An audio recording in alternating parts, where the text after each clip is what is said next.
I love it. It's got to be good. Every week, isn't it? We get the wonderful more megalomania, as I keep calling it, and more Montecito madness. This is what it is. It all began like one of those calm, quiet London nights. You know, when the city seems half asleep, the lights dim, and even the tabloids have run out of fresh scandal. But then boom!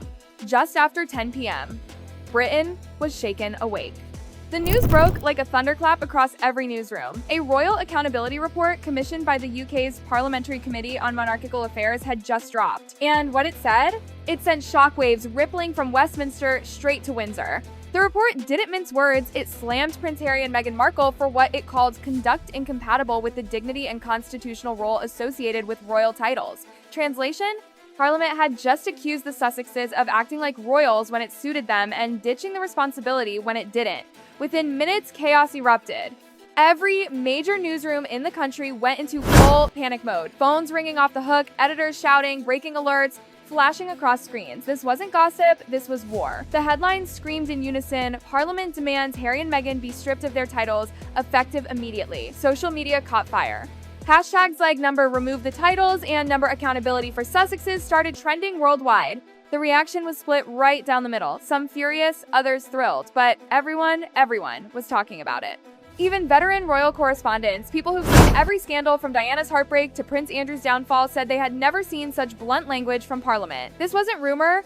This wasn't tabloid spin. This was the British government officially questioning whether the Sussexes even had the legal or moral right to keep calling themselves royal. Inside Buckingham Palace, utter silence. Inside Montecito, pure shock. By midnight, British TV networks were in chaos, producers chopping up emergency segments, commentators lining up for live analysis. BBC, Sky News, even CNN, all trying to make sense of it. This is unprecedented, said one royal historian. Not since the abdication crisis of 1936 has any document from Parliament come this close to challenging royal legitimacy. And just like that, the monarchy found itself at a crossroads. Meghan Markle, she shared a Christmas recipe on Instagram via her lifestyle brand as ever, showing herself preparing a festive spice cider drink in the kitchen of her Montecito mansion.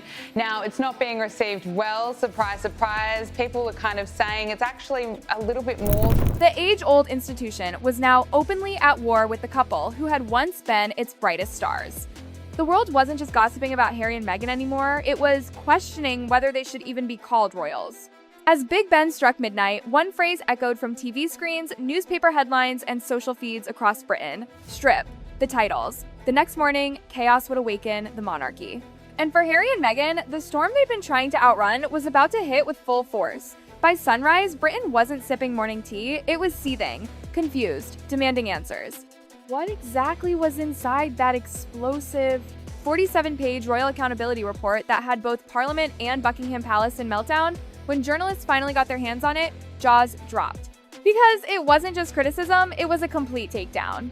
The report accused the Duke and Duchess of Sussex of leveraging their royal titles for private financial gain, violating political neutrality, and damaging the monarchy's reputation worldwide. It said the Sussexes had continually presented themselves as royal representatives despite resigning from official duties. Basically, they were being called out for playing royal when it paid and walking away when it didn't. And then came the bombshell section, monarchy and modern accountability. It directly questions their partnership deals, Netflix, Spotify, and all of those glossy ventures. According to Parliament, these projects capitalized on royal imagery and status to an extent inconsistent with constitutional impartiality. That's like bureaucratic for. They cashed in on being royal. Inside Buckingham Palace, panic. The longer they stayed silent, the guiltier they looked. But 5,000 miles away in sunny Montecito, the atmosphere was volcanic. Reports said Meghan was furious. She felt blindsided, betrayed even. She knew something was coming, one insider whispered, but not this. Not a government report calling for her titles to be stripped. She reportedly stormed around the mansion, pacing between her home office and kitchen, phone in hand, voice shaking with rage. They're treating us like criminals, she snapped. All we did was speak our truth. Harry, on the other hand, was quiet, haunted, almost. He'd been through scandals before, but this was Parliament, not paparazzi. And for the first time, he was questioning whether he'd just lost everything his mother once fought to protect. Their mansion in Montecito became a crisis headquarters. Advisors flew in, SUVs came and went. Meghan's PR team worked through the night. One staffer leaked a message that said Meghan had declared, if they want to fight, we'll give them one, but we're not going down without the truth being told. By noon, news vans had surrounded their home. Drones hovered overhead. American media was eating it up. Every second they stayed silent, speculation grew louder. Was Meghan furious? Was Harry breaking down? Had the palace finally cut them off? And just when everyone thought it couldn't get more dramatic, Meghan's defiant quote hit the internet like wildfire. They can strip the titles and everyone 30 stiff, but they can't strip the truth. That one sentence set social media ablaze. Hashtags like #Sussex stand with Meghan flooded the internet, while royal insiders called her defiance a declaration of war. Because that one line didn't just challenge Parliament, it dared the monarchy to respond. And respond they would. As Meghan's words took over the world, King Charles was on the phone calling an emergency meeting. The gloves were officially off. The monarchy wasn't just bruised, it was boiling. Inside Buckingham Palace, the morning light was cold and heavy. Senior aides hadn't even finished their coffee when the message came through. His Majesty will see the report immediately. King Charles had spent decades perfecting the art of royal calm, smiling through crisis, dodging scandal with polite silence, but this time, the silence couldn't save him. Because this wasn't some gossip column or Netflix episode, this was Parliament, questioning his own son's legitimacy as a royal. Inside a private chamber, Charles sat at the head of a long oak table. The air was thick, the tension unbearable. Beside him, Queen Camilla and a handful of senior advisors. "This isn't a scandal anymore," one of them whispered grimly. "It's a government matter." Charles looked down at the report, glasses perched low on his nose. The words, "incompatible with constitutional integrity," glared back at him like a wound. For years, he'd tried to balance being a father and a king, but now those two identities had collided. He couldn't protect Harry without defying Parliament. He couldn't stay silent without seeming complicit. Camilla broke the silence first, calm, composed, but razor sharp. "If they've pushed this far," she said softly, "they'll expect a response and a firm one." Charles sighed deeply, rubbing his temples. "A response?" "Yes," he murmured. "But not an emotional one. The crown doesn't retaliate, it endures." But behind that calm tone, there was something else: heartbreak. For years, he'd given Harry chance after chance, hoping time and love would heal what had been broken. But now, even the king knew. Time had run out. Meanwhile, in another corner of royal power, Prince William was pacing the halls of Kensington Palace, his jaw tight, his phone lighting up every few seconds. Aides say he was furious, but not in the way you'd think. "This isn't about Harry anymore," he reportedly snapped. "It's about the monarchy. The crown can't look divided." He understood what so many didn't, that every reckless move Harry and Meghan made reflected back on him, the heir. And now, with Parliament demanding accountability, William's steady loyalty only looked stronger. While Charles hesitated, William planned. He called trusted advisors, the same men and women who had once served Queen Elizabeth II, and told them plainly, if titles are used to undermine the crown, then we must decide what being royal truly means. Those words weren't meant to leak, but they did, and when they did, they hit the tabloids like lightning. Suddenly, William wasn't just the future king, he was the enforcer of royal order. Inside Buckingham Palace, the staff was split. Some begged for restraint, don't make the family war public. Others argued the opposite. If we stay quiet, it looks like we agree with Parliament. By noon, Charles had made up his mind. "We will say nothing yet," he told his team. "But brief the Prime Minister. I want to know Parliament's true intent. This isn't about titles," one anonymous friend told Vanity Fair. "It's about silencing a woman who stood up to an outdated system." The quote exploded online. Hashtags like #stand with Meghan and #royal double standards trended across TikTok and X. Behind the scenes, insiders whispered that Meghan had quietly hired Sunset Communications, a powerhouse Hollywood agency specializing in damage control. And suddenly, she wasn't the villain anymore, she was the victim. Feature talk shows ran sympathetic specials titled Modern Woman vs. Ancient System and The Price of Speaking Out. It was PR genius, pure and simple. Her team even started pitching major TV interviews to top American hosts. The pitch?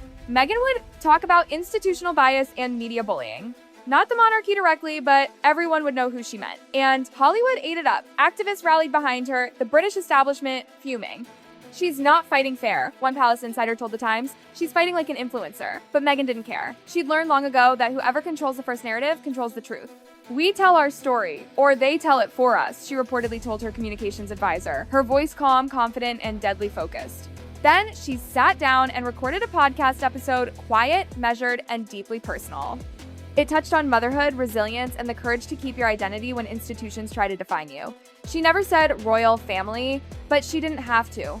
Still, behind the calm tone and immaculate posture, sources said she was boiling. Her biggest anger wasn't at Parliament, it was at the royal family's silence. "Where's the compassion they always preach about?" she asked a close friend. "Or is that only for the cameras?" But nothing Meghan did went unnoticed in London. British papers mocked her as the Duchess of Drama Act 3. Editorials accused her of turning the monarchy into a Hollywood storyline. To them, this wasn't empowerment, it was manipulation. But Meghan wasn't just fighting for sympathy anymore, she was fighting for leverage.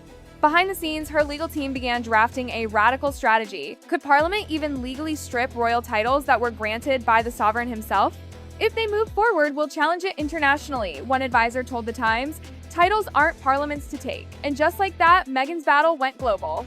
This wasn't just about prestige, it was about power, law, and legacy. Meanwhile, in Britain, the pressure on the palace reached breaking point. For days, King Charles maintained his signature silence, dignified, deliberate, unshakable. But behind the scenes, the pressure was unbearable. Parliament wanted a response, the public wanted a statement, the world wanted to know, would the king defend his son or defend the crown? At exactly 7:30 p.m. London time, the answer came. The BBC cut into regular programming for a live royal broadcast. No music, no grandeur, just King Charles sitting alone in Windsor Castle's drawing room, pale, weary, and solemn. He looked directly into the camera. "It has always been my belief," he began, "that those who hold royal titles must reflect service, integrity, and respect for the crown and for the people it represents." Every word was slow, deliberate, heavy. Recent months have tested this principle in ways I could never have foreseen, and it is with deep regret that I have been compelled to review the circumstances surrounding the Duke and Duchess of Sussex. The phrase "compelled to review" said it all. This wasn't protection, it was preparation. The king wasn't just acknowledging the crisis, he was signaling that the monarchy was ready to move on. And as he ended the address with the haunting words, "My door remains open, as it always has been, but duty must come before all," the world gasped. Within minutes, headlines blazed across every screen. Charles breaks silence duty before family. The end of the Sussex era. It wasn't an attack, it was worse. It was a royal warning disguised as diplomacy. Inside Montecito, panic. Sources say Harry was stunned, convinced his father would never go public. But Meghan? She just laughed bitterly. "Of course he did," she allegedly said. "He had to look strong for the cameras.